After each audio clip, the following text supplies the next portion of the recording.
పచ్చని ప్రకృతిపై రంగుల తివాచీ పరిచి ఉషోదయానికి స్వాగతం పలుకుతున్న ఈ అందాలు కడియం నర్సరీలోనే కనిపిస్తాయి. ఉషా కిరణాల తాకిడి, మంచు బిందు స్పర్శతో లేత పూల మొగ్గలు సిగ్గుతో సింధూర వర్ణశోభితమవుతాయి. ఈ నర్సరీల్లో ఏడాదికి ఒక సీజన్ మాత్రమే ఇవి దర్శనమిస్తాయి. అతిథుల్లా వచ్చే సీజనల్ పూలు కళ్లకు రంగుల ప్రపంచం చూపించి తనదైన లోకంలోకి తీసుకెళ్తున్నాయి.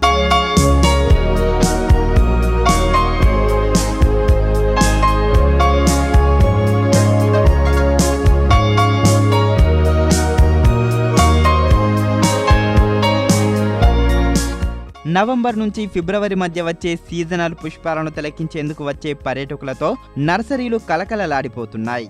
అంటే ఈ వేసవకాలం అంతా కూడా తయారైపోయిన మొక్కల్ని వర్షాకాలం రాగానే మా పండ్ల మొక్కలు అవి వేసే రైతులు ఉంటారు. ఆ బిజినెస్ అయిపోయాక దీపావళితో మ్యాక్సిమం మా నర్సరీ రైతులందరూ కూడా ఖాళీగా ఉండే రోజుల్లో ఇక్కడి నుంచి మళ్ళీ వేసవకాలం వరకు ఖాళీగా ఉండడం ఎందుకు ఈ బంతులు, చామంతులు ఇటువంటివి ఏమైనా ప్యాకెట్లో పెడితే 10 మందికి ఆహ్లాదకరణ ఇస్తాయి, 10 మంది పట్టుకెళ్తారనే ఉద్దేశంతో ఈ సీజనల్ తయారీ బాగా అనువుగా తయారు చేయడంలో బాగా ముందున్నారండి.